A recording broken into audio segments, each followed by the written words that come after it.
नमोस्तु नमोस्तु। नमो अरिहंताणं नमो सिद्धाणं नमो आहिर्याणं नमो वज्रायाणं नमो लोहे संवसां। वन्दे तु सर्वसिद्धे दुर्मचलमणोममं गतिं पते। ओछामि समय बाहुळे नमो सुध केवली मणिदम्। नमः समय साराय स्वानुभूत्या चकासते चित् स्वभावाय भावाय सर्वभावांत। जिन स्वानुभूति से गिरी मम स्वानुभूति मदिगिरी। श्री विमल धारा जन श्रुत आनंद अमृत से भरी। समता प्रभावती रागादि विकल्प तोड़ी के माँ सरस्वती प्रतिभा वंदन। दृष्टि निज में जोड़ी के दृष्टि निज में जोड़ी के। ग्रंथराज समय सार जी यहाँ विराजमान है। भगवत कुंद कुंदाचार्य देव प्रणीत यह अद्भुत रचना शब्दावली बड़ी सुंदर है और प्रकरण भी बड़ा सुंदर यहाँ प्रारंभ हुआ है।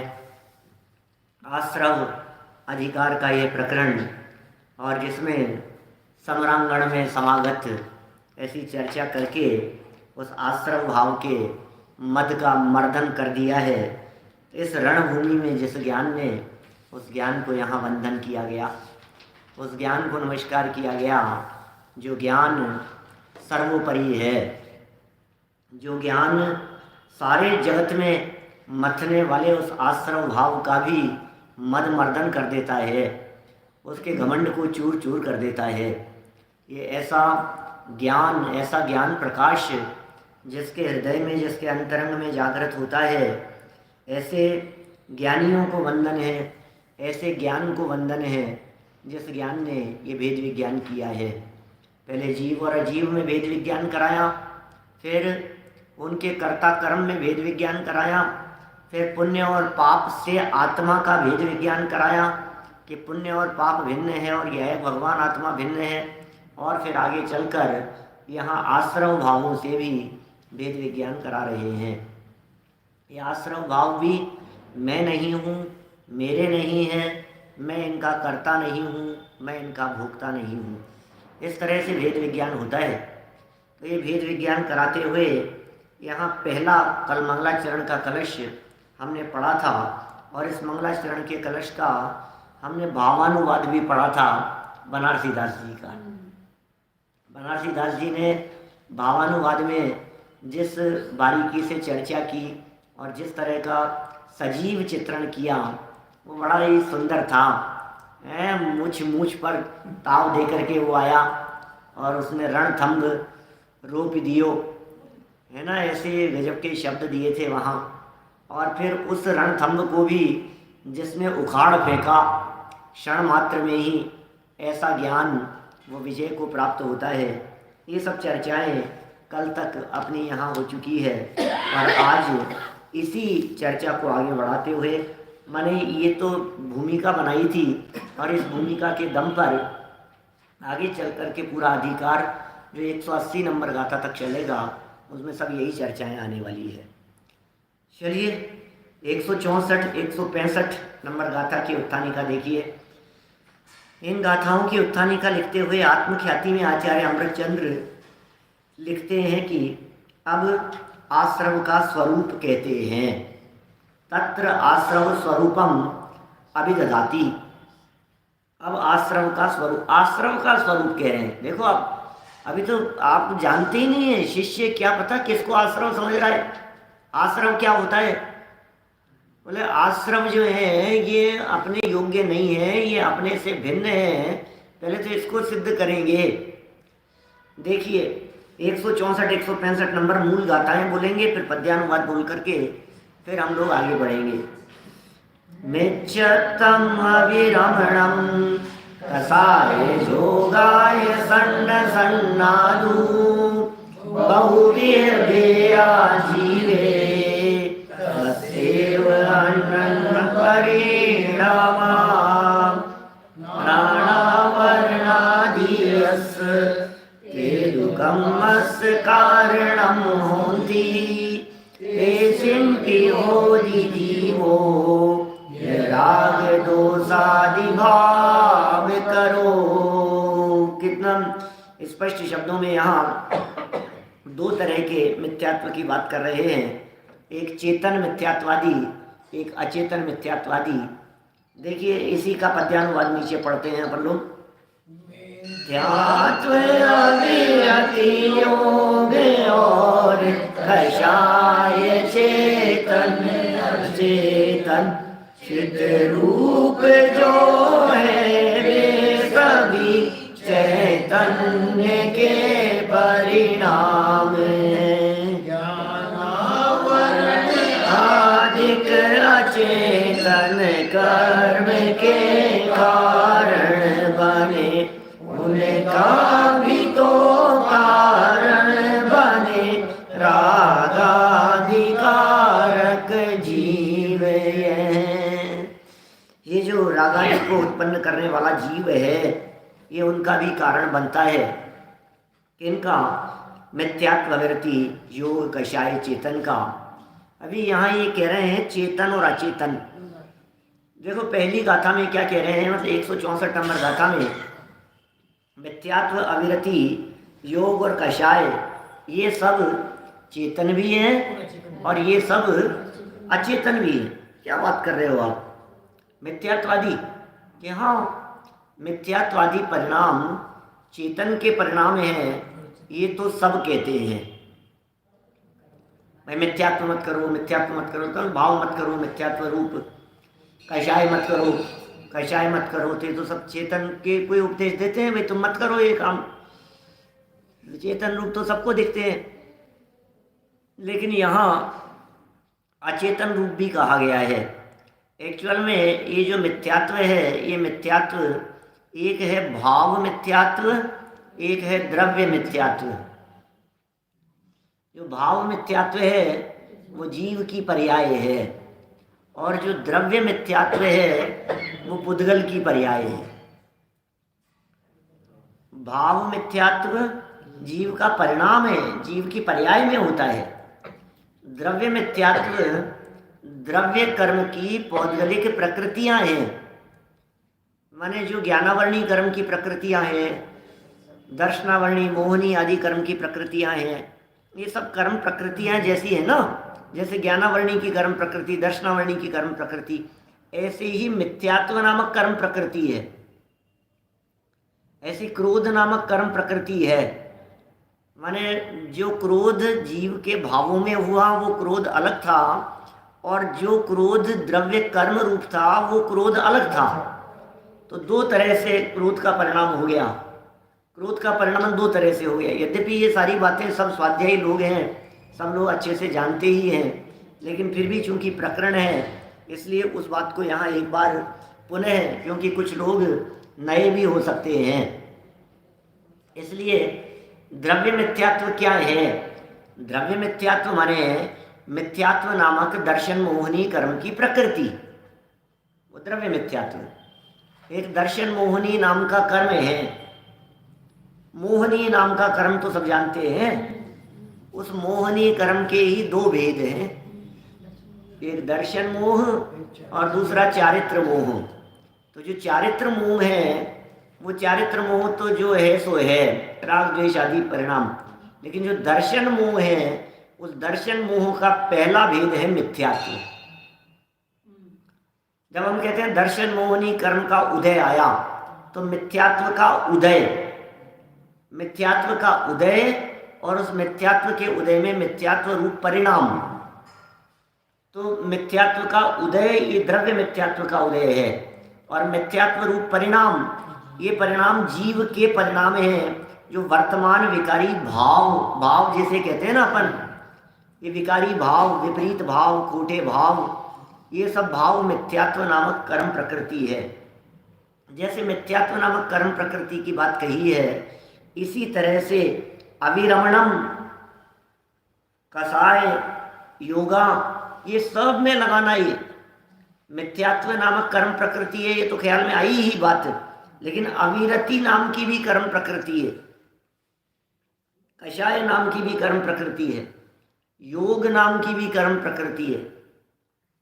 ये सब पौद्गलिक हैं। ये माने कषाय समझ में आता है कि नहीं? चारित्र मोहनीय कर्म की जो प्रकृतियां हैं वो सब अनंतानुबंधी क्रोध, तो अनंतानुबंधी क्रोध नामक कर्म प्रकृति, अनंतानुबंधी मान, मान नामक कर्म प्रकृति, अनंतानुबंधी माया, अनंतानुबंधी लोभ, तो बोले ये सब कर्म प्रकृतियां थी चारित्र मोहनी कर्म की। और ये जो मोहनी कर्म की प्रकृतियां हैं, ये सब मोहनी कर्म की प्रकृतियां द्रव्य मिथ्यात्व है, इसे द्रव्य कहेंगे। क्योंकि ये पुद्गल जिनका संबंध अचेतन पुद्गल के साथ में हो, उन सब का नाम द्रव्य, और जिनका संबंध जीव के परिणामों के साथ में हो, वो सब चेतन भाव।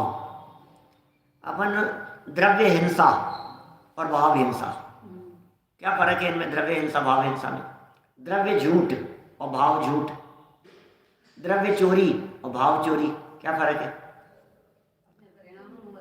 अपने परिणामों में हो वो भाव चोरी है, और बाहर में किसी वस्तु के उठाने धरने आदि का जो प्रवृत्ति हुई द्रव्य चोरी है। किसी जीव को मारना सताना ये द्रव्य हिंसा है, और मारने सताने का भाव करना भाव हिंसा है। तो ऐसे जैसे आपने द्रव्य हिंसा और भाव हिंसा लगाया, ऐसे द्रव्य मिथ्यात्व और भाव मिथ्यात्व लगाइए। देखो द्रव्य मिथ्यात्व और भाव मिथ्यात्व को यदि अपन प्रवृत्ति की दृष्टि से लेवें तो ग्रहीत मिथ्यात्व ये द्रव्य मिथ्यात्व जैसा दिखता है, और अग्रहीत मिथ्यात्व ये भाव मिथ्यात्व है ना? द्रव्य मिथ्यात्व कैसा है? बोले चौड़े ही दिख रहा है, ये देखो ये क्या क्या काम कर रहा है, ये सब द्रव्य मिथ्यात्व। अब जो भाव मिथ्यात्व भावों में है, अंतर में है। अब लेकिन वो जो जिससे अपन ने आग्रहित मिथ्यात्व कहा, उस आग्रहित मिथ्यात्व में भी सूक्ष्मता में जाकर के देखो तो जीव के परिणाम, विपरीत परिणमन, वो जीव का मिथ्यात्व है। माने वास्तव में कर्म प्रकृतियों से जीव को मिथ्यात्वी कहना ये तो बहुत उपचार का कथन है। मिथ्यात्व कर्म के उदय से साहब, अरे मिथ्यात्व कर्म का उदय आया, ये तो भिन्न चीज हो गई, ये तो कर्म में आएगा कर्म का उदय तो, लेकिन जीव ने जो विकार रूप परिणमन किया स्वयं अपनी योग्यता से, वो मिथ्यात्व किसका है? वो मिथ्यात्व तो जीव का ही है ना।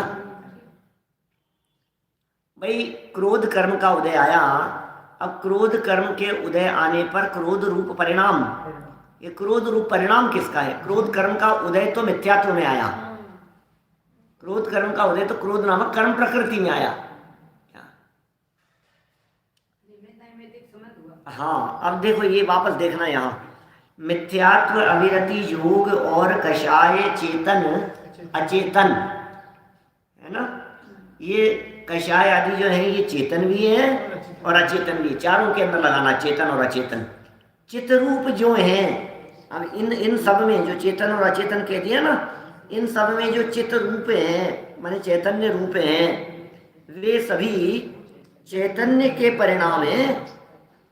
इनमें जो चेतना जहाँ जहाँ दिखाई देगी, वो चेतना दिखाई देना ये चैतन्य के परिणाम है।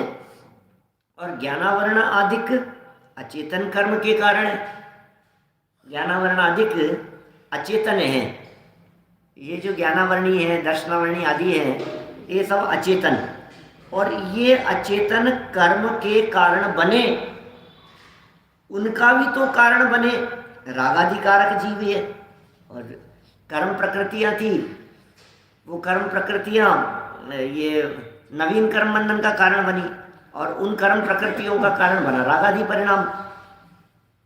तो जीव ने रागादि परिणाम किए, रागादि परिणाम करने के कारण कर्म बंधे, कर्म का उदय आया, रागादि परिणाम हुए, रागादि परिणाम हुए तो नवीन नवीन कर्म बंधा। तो भाव कर्म से द्रव्य कर्म का बंधन और द्रव्य कर्म से भाव कर्म, इस तरह से होता रहता है। अभी इसी का अनुवाद पढ़ते हैं नीचे। मिथ्यात्व, अविरति, कषाय और योग, ये चार आश्रव भाव संज्ञ हैं। देखो ऊपर सन्न सन्नादु, ऊपर देखो मूल गाथा में पहली लाइन में सन्न सन्नादु, उसका अर्थ किया है चेतन अचेतन। संज्ञ का अर्थ चेतन किया है, असंज्ञ का अर्थ अचेतन किया है। संज्ञ और असंज्ञ बना, इसका मतलब जिसमें संज्ञ है वो चेतन है, मतलब जिसमें चेतना दिखाई दे रही है। क्या समझ में आ रही है बात? अभी यहाँ संज्ञ और असंज्ञ तो अर्थ नहीं है उसका, है ना, लेकिन संज्ञ और असंज्ञ शब्दों से थोड़ा बहुत मेल बिठाने की कोशिश करें। संज्ञ और असंज्ञ तो नहीं है, पहले कह रहा हूँ उस बात को तो इस दिमाग में स्थिर रखना, क्योंकि संज्ञ असंज्ञ सर्व जीवों के ऊपर ये बातें लागू होती है। असंज्ञ जीवों के भी चेतन अचेतन मिथ्यात्व है, संज्ञ जीवों के भी चेतन अचेतन मिथ्यात्व है। लेकिन जो संज्ञ कहा, इसका मतलब वो बुद्धिपूर्वक काम करने वाला, मन सहित। तो मन सहित है, इसका मतलब वो चेतना है उसमें, जिसमें मन नहीं है उसमें काय की चेतना, वह असंज्ञ। मतलब जिसके पास में ज्ञान नहीं है वो अचेतन है, और जिसके पास में ज्ञान है वो चेतन है, वो संज्ञ है।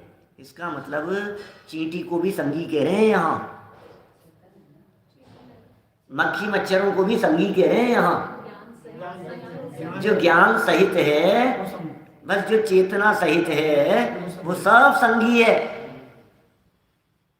कौन कहे भाई साहब, कहीं किसी सभा में ऐसा कह दो आप, चींटी मक्खी मच्छर आदि ये सब संज्ञ हैं, तो तुरंत कहे ये कौन से पंडित को बुलाया आपने, क्या बोलता है, इसको इतनी अक्ल नहीं है कि ये संज्ञ असंज्ञ का भेद तो सैनी पंचेंद्री में होता है, सैनी या पंचेंद्री में होता है। अभी पंचेंद्री की बात नहीं करके चार इंद्री की बात कर रहे। चींटियाँ तो तीन इंद्रिय है, उनमें भी अब वो असंज्ञ तो कह दो उनको, लेकिन उनको संज्ञ कह रहा है, ये कैसे बनेगी? तो भाई ये कुंद कुंदाचार्य देव की दृष्टि है, जिसमें ये संग नाम जानने चाहिए, जिनके साथ में ज्ञान परिणमन कर रहा है, बस वो सारे परिणाम संगी पने के परिणाम में है। और जिसके साथ में ज्ञान का प्रवर्तन नहीं हो रहा है, वो सब असंज्ञ परिणाम है, असंगी के परिणाम है। देखिए क्या लिख रहे हैं यहाँ, संज्ञ अर्थात चेतन के विकार रूप भी हैं संज्ञ, और असंज्ञ अर्थात पुद्गल के विकार रूप भी हैं, चेतन के परिणाम रूप भी हैं, और असंज्ञ भी हैं, माने अचेतन के परिणाम रूप भी हैं, विकारी रूप विकार रूप भी है। चेतन में उत्पन्न और अनेक भेदों वाले संज्ञ आश्रव, संज्ञ आश्रव चेतन में उत्पन्न है, अनेक भेदों वाले हैं, अर्थात भावाश्रव जीव के ही अनन्य परिणाम हैं, जीव से अनन्य हैं वे भावाश्रव। माने जो भाव आश्रव है, वो भाव आश्रव जीव की ही पर्याय है। अनन्य, अनन्य का मतलब क्या होता है? अन्य, दूसरे नहीं है। अन्य का अर्थ दूसरे नहीं है, यहाँ अन्य अन्य नहीं है, अन्य नहीं है, तो ये सब अनन्य है, मतलब दूसरे के परिणाम नहीं है। असंज्ञ अर्थात, अब देखो नीचे वाले के लिए क्या कह रहे हैं, असंज्ञ अर्थात असंज्ञ आश्रव अर्थात मिथ्यात्वादी द्रव्याश्रव। असंज्ञ माने मिथ्या, असंज्ञ शब्द का अर्थ द्रव्याश्रव किया, ऊपर संज्ञ शब्द का अर्थ भावाश्रव किया। ख्याल में आया बात आपको? ऊपर वाली गाथा का अनुवाद देखिए, संज्ञ आश्रव माने भावाश्रव। मिल गया? कहाँ लिखा है? कहाँ लिखा है? कहाँ लिखा है ऊपर? बताओ कहाँ लिखा है? तीसरी लाइन का पहला शब्द संघ आश्रव अर्थात भावाश्रव लिखा है ना यहाँ, संघ आश्रव अर्थात भावाश्रव। अब इसको ठीक नीचे उतरो, यही इसी के नीचे वाली लाइन में असंज्ञ आश्रव, असंज्ञ आश्रव अर्थात मिथ्यात्वादी द्रव्याश्रव। इसका मतलब संज्ञ का अर्थ और असंज्ञ का अर्थ द्रव्याश्रव किया। तो ये मिथ्यात्वादी द्रव्याश्रव ये ज्ञानावरणादि कर्मों के बंधन में कारण होते हैं। कौन? ये जो द्रव्याश्रव हैं, ये द्रव्याश्रव ज्ञानावरणादि कर्मों के बंधन में कारण होते हैं। और अब सुनना, और उन मिथ्यात्वादी भावों के होने में राग द्वेष करने वाले जीव कारण निमित्त होते हैं। ये पहले तो निमित्त कहा द्रव्याश्रव को। ये जीव का जो मिथ्यात्व है, इसमें कारण कौन है? बोले पुराना मिथ्यात्व कर्म का उदय, वो कारण है। और पुराने मिथ्यात्व कर्म का उदय तो निमित्त है, और उसमें बोले उसमें निमित्त बनता है जीव के स्वयं के परिणाम, तो निमित्त का निमित्त है। अभी निमित्त के निमित्त का बड़े सुंदर चर्चा इस गाथा की टीका में अमरचंद्र स्वामी ने की है। पहला निमित्त और दूसरा निमित्त का निमित्त। तो निमित्त के निमित्त की चर्चा करने वाली ये गाथाएं हैं, ये सुंदर गाथाएं हैं। प्रकरण भी बड़ा सुंदर है। थोड़ा सा उपयुक्त क्या है और निमित्त का निमित्त क्या है, ये प्रकरण समझ में आएगा। नहीं आएगा तो फिर करेंगे चर्चा, है ना। पहला निमित्त, निर्मल चंद जी साहब, पहला निमित्त कौन है? फिर कहा निमित्त का निमित्त कौन है? फिर निमित्त कहा, फिर निमित्त का निमित्त कहा।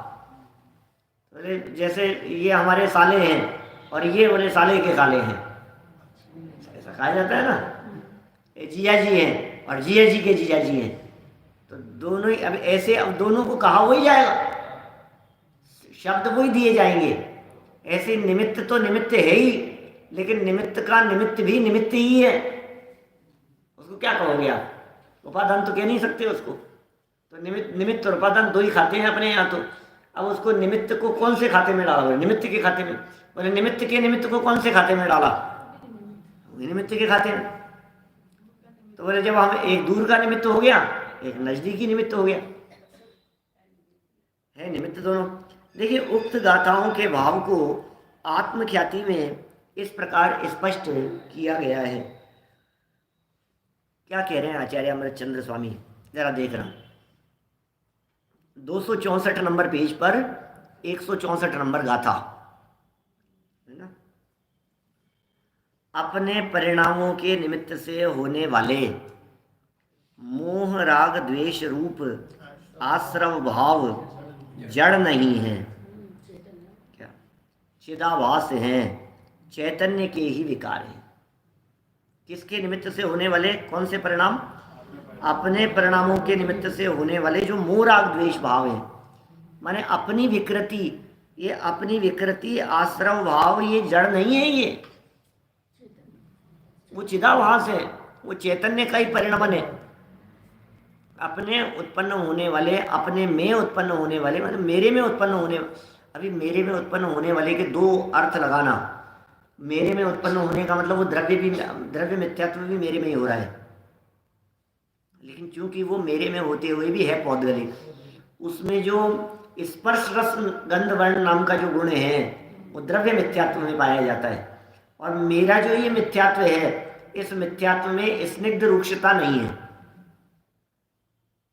मेरे इस परिणाम में चिकनाई नहीं है, मेरे इस परिणाम में राग द्वेष का भाव नहीं है, मेरे इस परिणाम में अचेतनता नहीं है, ये मेरा ही परिणाम है। तो ये दोनों तरह से यहाँ बात कह रहे हैं। सबसे पहली तरह की बात यहाँ कही अभी कि जो अपने परिणाम थे उन परिणामों को जड़ मिथ्यात्व नहीं समझना, बोले चेतन का है ये। इसको आप मिथ्यात्व कह करके बोले मिथ्यात्व है, पर द्रव्य है, पर के खाते में नहीं, पर नहीं है, ये स्वयं है। ये जो मिथ्यात्व है ये स्वयं है। ये अपने परिणामों के निमित्त से होने वाले मोह राग द्वेष के परिणाम ये आश्रव भाव हैं, लेकिन ये आश्रव भाव चेतन है, चेतन का परिणाम है। जड़ नहीं है। तो चेतन का परिणाम है, जड़ नहीं है, चिदाभास है। चिदाभास क्यों कहा? देखो कितना मार्मिक शब्द है चिदाभास। स्वभाव नहीं है इसलिए चिदाभास कहा। माने चैतन्य का परिणाम है, लेकिन चैतन्य का परिणाम होने पर भी चूंकि वो विकारी परिणाम है इसलिए चैतन्य का विकार है, वो चिद आभास है वो। लेकिन आभास भी किस में हो रहा है? चित्त में आभास हो रहा है, इसलिए चिदाभास कहा है उसे। चैतन्य के ही विकार हैं, चैतन्य में उत्पन्न होने पर भी वे परिणाम कोई चैतन्य नहीं है, पर के निमित्त से हो रहे हैं, चैतन्य के विकारी परिणाम है। माने वो जैसे पीछे कर्ता कर्म अधिकार में 74वीं गाथा में बद्ध घातक संबंध कहा है ना, आत्मा में उत्पन्न होने वाले लेकिन आत्मा का घात करने वाले हैं। ये विकार होते तो आत्मा में ही हैं, लेकिन आत्मा में होते हुए भी आत्मा को नुकसान पहुंचाने वाले हैं। ऐसा इस तरह से लगाना चाहिए अपने को इनके भावों को। इस कारण संसार खड़ा हुआ है। अभी अपने परिणामों के निमित्त से होने वाले मोह राग द्वेष रूप आश्रव भाव ये जड़ नहीं है, है ना। चिदाभास है, चैतन्य के ही विकार हैं, विकारी परिणाम चैतन्य के ही है। देखो अपने भी कह रहे हैं और अपने कहते हुए अपने नहीं है, ये कितना सुंदर शब्द है। चिदाभास शब्द में ये बात गर्भित हो गई कि अपने नहीं है और अपने हैं। इतना सुंदर शब्द है, ये बड़ा सुंदर शब्द है अमृत चंद्र आचार्य देव का, चिदाभास। अपने ही मान ले तो भी मुश्किल और अपने नहीं माने हाँ, अपने समझ लो तो भी मुश्किल और अपने नहीं समझो तो भी मुश्किल। अपने समझ लेगा तो छोड़ेगा कैसे, और अपने नहीं है ऐसा समझेगा तो छोड़ेगा क्यों? हो गया भाई, क्या करें, अच्छा मुसीबत में फंसा दिया आपने। नहीं साहब, ये मिथ्यात्व भाव तो अपने ही है, अपने ही है। अपने मैं कैसे छोड़ दूं? अपने हैं, अपनों को भी कोई छोड़ा जाता है क्या? तो नहीं छोड़ने को तैयार हो गया। और जब इसको ये कहा कि भाई ये जो मिथ्यात्वादी परिणाम है ये तुम्हारे नहीं है, पर के हैं, बोले होंगे, फिर होने तो मेरे को क्या लेना देना है, मुझे क्या तकलीफ है। बहुत बैलेंस रखने की बात है, इसलिए कितना बैलेंस रख करके यहाँ शब्द अमृत चंद्राचार्य देव ने दिया है। बोले चिदाभास है, क्या चिदाभास है भाई साहब, सविकार चैतन्य परिणाम है। सविकार चैतन्य, सविकार चैतन्य परिणाम और सोपाधिक चैतन्य परिणामों की चर्चा ध्यान है कुछ आपको? कौन सी गाथा में आई थी? भूताविष्ट और ध्यानाविष्ट की चर्चा 96 नंबर की गाथा थी, थोड़ा थोड़ा याद रखा कीजिए। क्या भूताविष्ट और ध्यानाविष्ट की चर्चा, सविकार चैतन्य परिणाम और सोपाधिक चैतन्य परिणाम। अभी ये चैतन्य परिणामों की चर्चा कर रहे हैं, लेकिन कह रहे हैं चिदाभास है ये। चलिए अब टीका की तरफ बढ़ते हैं। ये तो अभी टीका का पहला शॉर्ट था जिसमें बात बतलाई। मिथ्यात्व, अविरति, कषाय और योग, ये पुद्गल परिणाम ज्ञानावरणादि पुद्गल कर्म के आश्रवण में निमित्त होने से वास्तव में आश्रव है। क्या वापस देखो, धीरे धीरे देखना, क्योंकि यहाँ थोड़ा सा चक्कर पड़ जाएगा, थोड़ी सी असावधानी में दुर्घटना घट जाएगी। मिथ्यात्व, अविरति, कषाय और योग, ये पुद्गल परिणाम, पुद्गल परिणाम ज्ञान, ये पुद्गल के परिणाम, पुद्गल के परिणाम माने पुद्गल कर्म का उदय, मिथ्यात्वादि का उदय, और ज्ञानावरणादि पुद्गल कर्म के आश्रवण में निमित्त होने से वास्तव में आश्रव है। किसको आश्रव कह रहे हैं? जो ज्ञानावरणादि कर्मों के आश्रव में निमित्त हो रहे हैं, ऐसे ज्ञानावरणादि कर्म प्रकृतियों को आश्रव कह रहे हैं। वास्तव में दो तरह के बातें ली है यहाँ। एक बात ली है ये ज्ञानावरणादि पुद्गल कर्म जिनका आश्रव हो रहा है, और दूसरा लिया है इन ज्ञानावरणादि कर्मों के आश्रव में निमित्त। अरुण जी भाई साहब, दो तरह की बातें कह रहे हैं, एक आश्रव और एक आश्रव में निमित्त, एक कर्म प्रकृति और उस कर्म प्रकृति में निमित्त। तो कर्म प्रकृतियां तो पुद्गल है ही, जो बंध रही है, जो बंध रही है वो क्यों बंध रही है? बोले किसी के निमित्त से बन रही है। बोले किसके निमित्त से बन रही है? बोले ज्ञानावरणादि पुद्गल कर्मों के उदय के निमित्त से बन रही है। माने मिथ्यात्व नामक कर्म प्रकृति के उदय के निमित्त से बन रही है। माने मिथ्यात्व नामक कर्म प्रकृति का उदय, एक तो उसको मिथ्यात्व कहेंगे क्या, और एक जो बन रही है उसको मिथ्यात्व कहेंगे। तो दो तरह के मिथ्यात्व खड़े हो गए यहाँ। नहीं बनेंगे मिथ्यात्व के, फिर निमित्त का कहाँ सवाल है? निमित्त तो काम होगा तो होगा ना। अभी ये लाइन समझ में आई क्या? यहाँ दो तरह के मिथ्यात्व कौन कौन से हैं? एक निमित्त और एक मिथ्यात्व, एक उदय रूप और एक बंध रूप। उदय के निमित्त से बंध हुआ, थोड़ा सा भारी पड़ रहा है? देखो कंफ्यूजन बिल्कुल नहीं, बिल्कुल फिट समझ में आएगी बात। दो मिथ्यात्व, एक मिथ्यात्व कर्म का उदय और एक मिथ्यात्व कर्म का बंधन।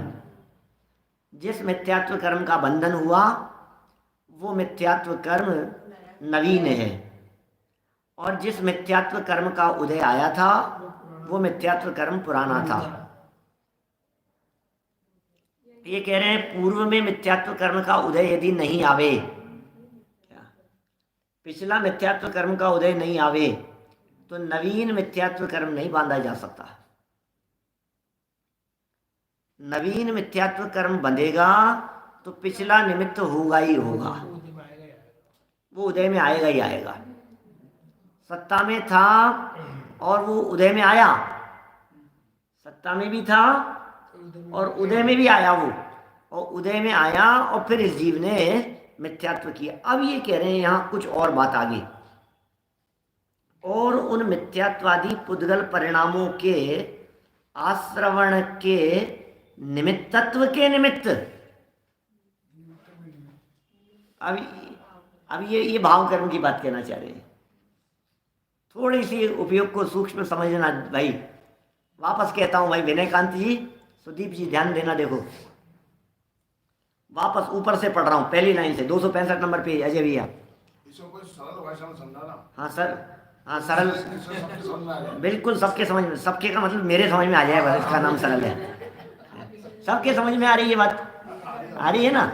हाँ बस, तो सबके आ रही है समझ में, इससे सरल और क्या करेंगे। देखो मूल बात क्या कह रहे हैं, देखो भाई क्या कह रहे हैं। मिथ्यात्व, अविरति, कषाय और योग, चार हो गई। ये सब पुद्गल के परिणाम है। ज्ञानावरणादि पुद्गल कर्म के आश्रवण में निमित्त हैं ये सब, माने ये उदय को निमित्त कह रहे हैं। वास्तव में आश्रव हैं। वास्तव में आश्रव कौन है? बोले वो कर्म का उदय, बोले वो है असली आश्रव। और वो जो कर्म का उदय आया था उनमें भी ये मिथ्यात्वादी पुद्गल परिणाम के आश्रवण के निमित्तत्व, पुद्गल कर्म का आश्रव हुआ, इसका निमित्त कौन कहा? पुराना मिथ्यात्व, ये निमित्तत्व। अब निमित्तत्व के निमित्त कौन है? बोले उसमें निमित्त कौन बना? बोले मोह राग द्वेष के परिणाम। चेतन भाई संघवी जी, देखो अभी इधर किया इसने मिथ्यात्व रूप परिणमन किया। बोले इस मिथ्यात्व रूप परिणमन में निमित्त कौन था? बोले पिछले मिथ्यात्व का उदय। बोले पिछले मिथ्यात्व कर्म के उदय में निमित्त कौन था? बोले मोह राग द्वेष के परिणाम। तो एक निमित्त हो गया मिथ्यात्व कर्म का उदय, और दूसरा हो गया उसका भी निमित्त मोह राग द्वेष के परिणाम। तो वो निमित्तत्व के निमित्त है। भाव बहुत सरल है क्या? अब भाव समझ में आ गया ना? बस यही समझ में आना है, और क्या है।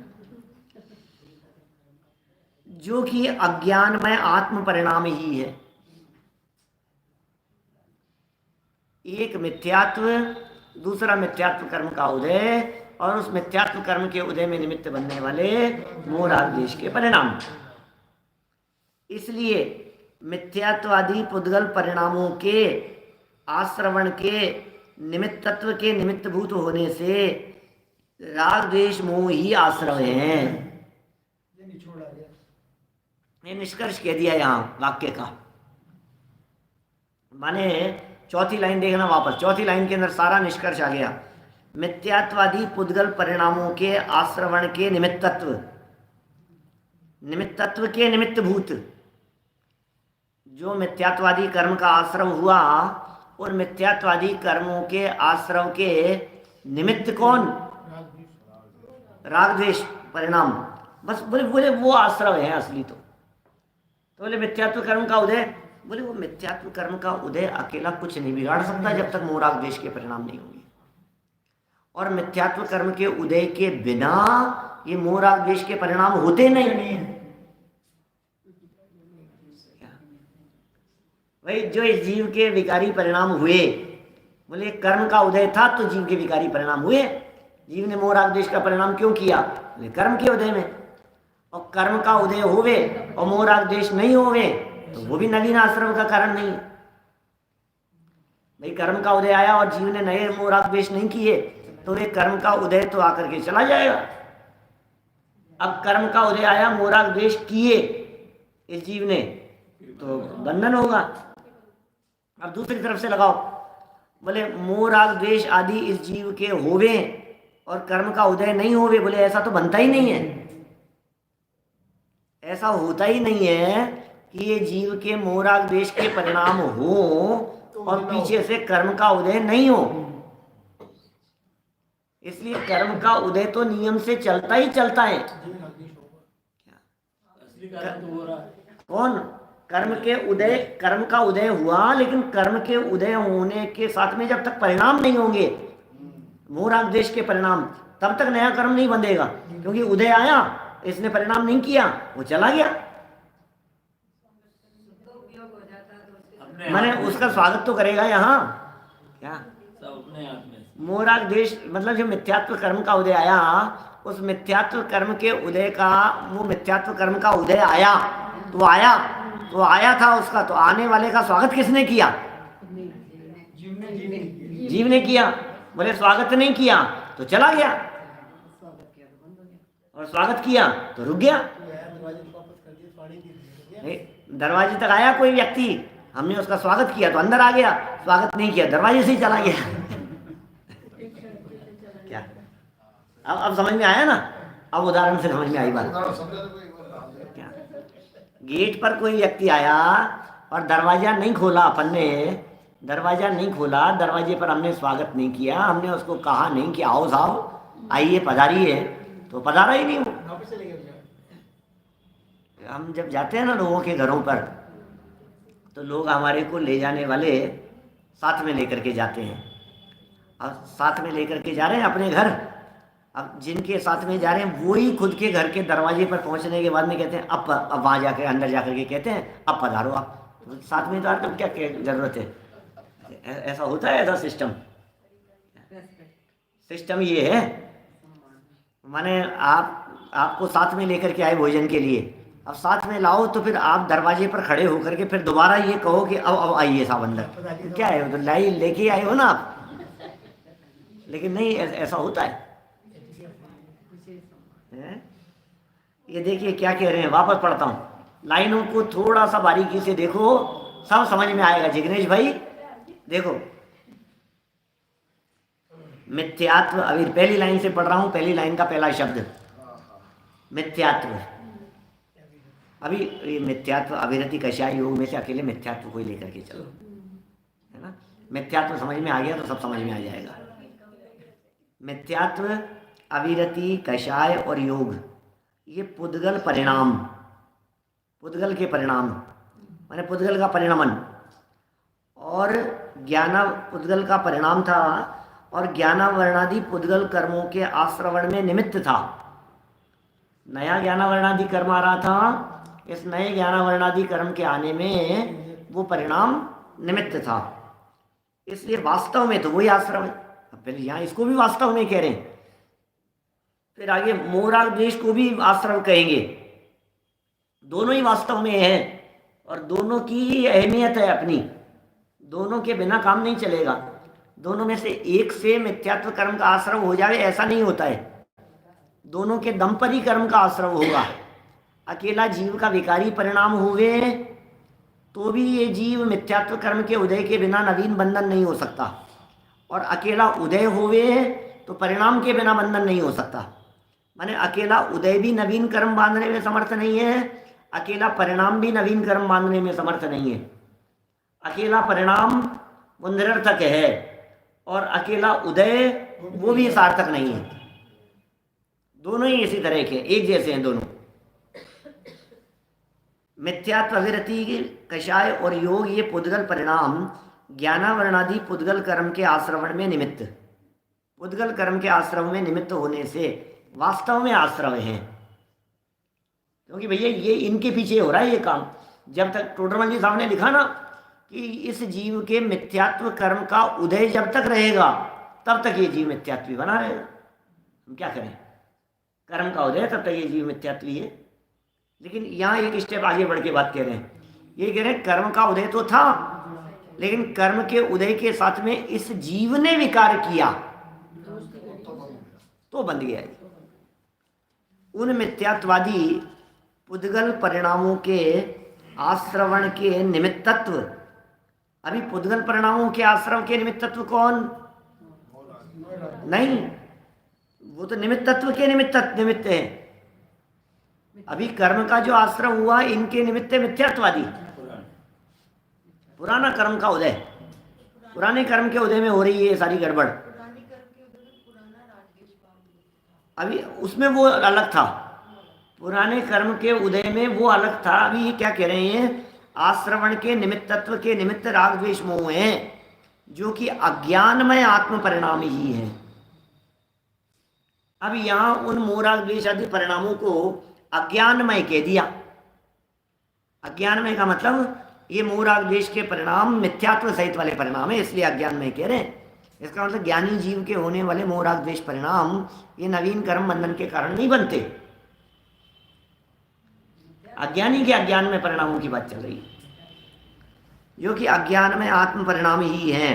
इसलिए मिथ्यात्वादी पुद्गल परिणामों के आश्रवण के, मिथ्यात्वादी पुद्गल परिणामों के, मिथ्यात्वादी पुद्गल परिणाम, मिथ्यात्वादी मतलब अविरति, कषाय, योग ये आदि, ये पुद्गल परिणाम है, पौद्गलिक हैं ये सब भाव। इन भावों के आश्रवण के निमित्तत्व के निमित्त भूत होने से ये पुद्गल परिणाम हुए। इन पुद्गल परिणामों के निमित्त पुराने पुद्गल कर्म, पुद्गल का निमित्त पुद्गल कर्म, और उसके निमित्त भूत होने से राग द्वेष मोह ही आश्रव है। यहाँ भी ही लगा दिया, राग द्वेष मोह ही, और ऊपर भी कहा था कि वास्तव में तो वही आश्रव है, द्रव्य कर्म का उदय ही। तो द्रव्य कर्म का उदय ही आश्रव है कि मिथ्यात्वादी आश्रव, बोले दोनों ही आश्रव है। ये राग द्वेष मोह अज्ञानी के ही होते हैं। इसका मतलब ये जो राग द्वेष मोह की चर्चा चल रही है, ये राग द्वेष मोह ज्ञानी के होने वाले नहीं है। एक्चुअल में यहाँ राग द्वेष के साथ में मोह शब्द का प्रयोग कर दिया। मोह का अर्थ होता है मिथ्यात्व, मोह का अर्थ है दर्शन मोह है, वो अज्ञानी के होगा। इसलिए ज्ञानी जीव के तो राग द्वेष मोह होता ही नहीं है। ज्ञानी के राग द्वेष तो होते हैं, मोह नहीं होता। अनंत संसार घट गया उसके। ज्ञानी जीव के जीवन में होने वाले राग द्वेष का परिणाम, वो राग द्वेष का परिणाम चारित्र मोह की कमजोरी से होता है। ज्ञानी के जीवन में होने वाला राग द्वेष और अज्ञानी के जीवन में होने वाले राग द्वेष के साथ में मोह परिणाम भी जुड़ा हुआ है। माने ये राग द्वेष परिणाम मैं हूँ या ये राग द्वेष परिणाम मेरे हैं, ये जो बुद्धि है राग द्वेष के प्रति, उन परिणामों के प्रति, बोले ये मोह परिणाम है।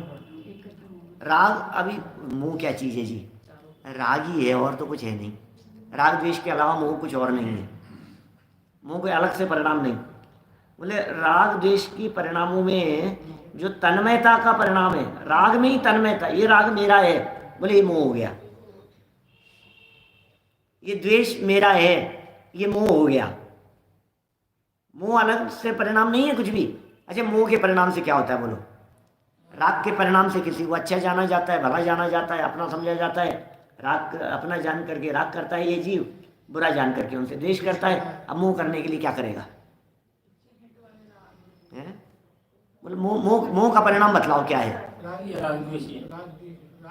बोले राग द्वेष परिणामों में जो चैंट है वो मोह है। राग का राग ही है। समझ में आ रही है? मोह और राग पर्यायवाची है, लेकिन मोह और राग में जो भेद किया जाता है जनागम में, वो मोह और राग का भेद इस तरह से है कि वो एक तो सामान्य राग था और एक राग के प्रति राग था।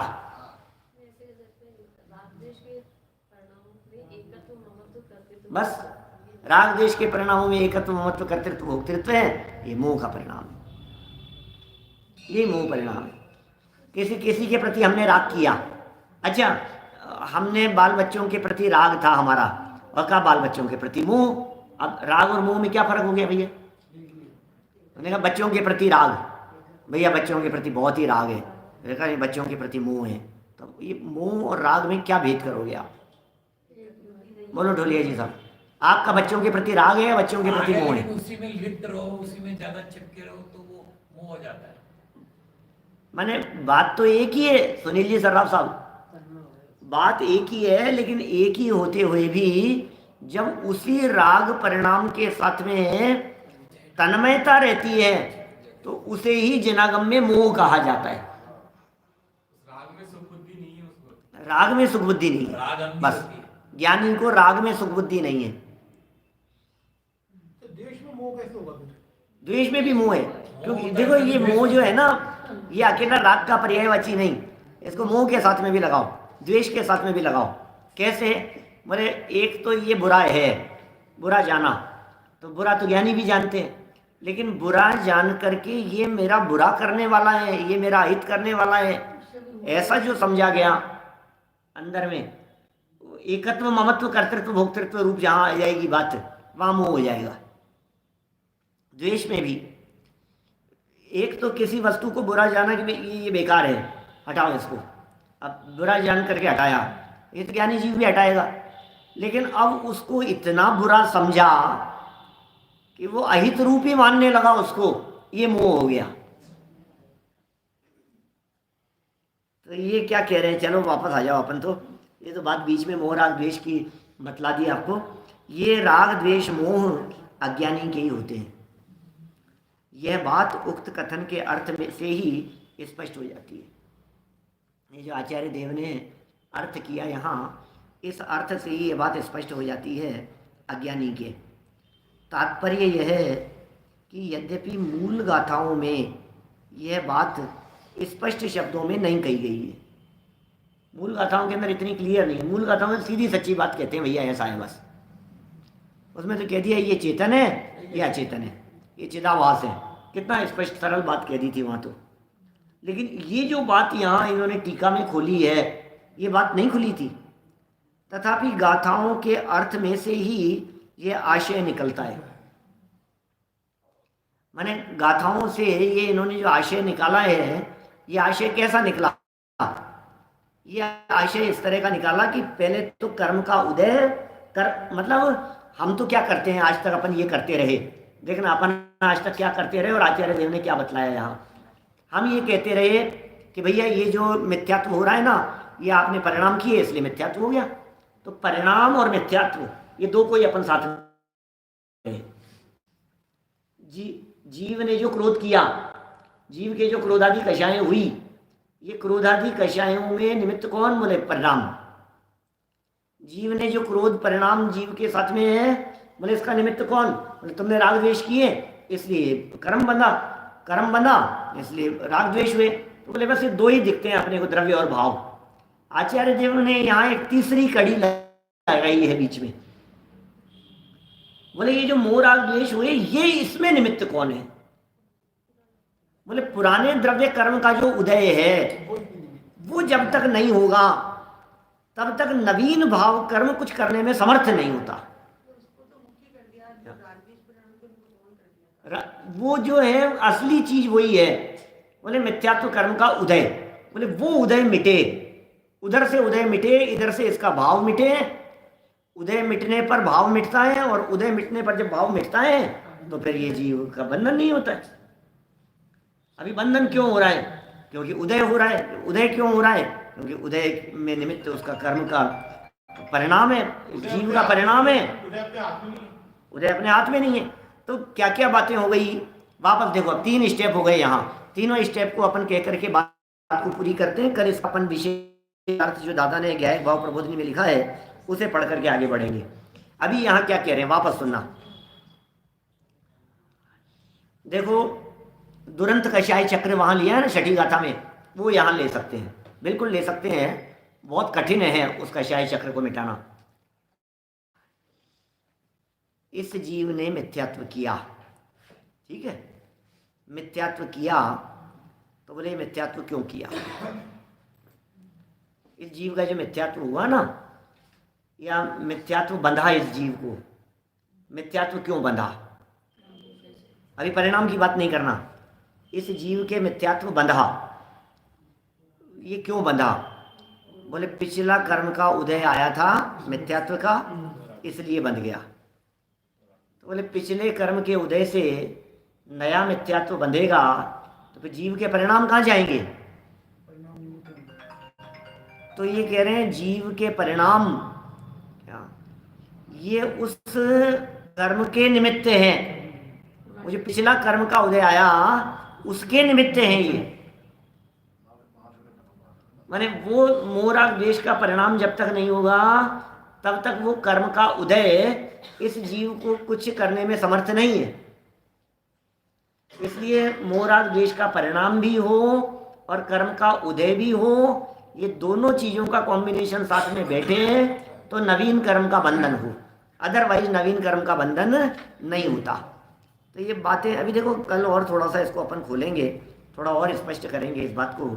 अभी की बात को अपन यहीं विराम देते हैं और कल इसको आगे बढ़ाएंगे, देखते हैं। निज निधि निज में बताई यह अनंत उपकार है, उसके लिए जिन वाणी माँ को वंदना शतवार है, वंदना शतवार।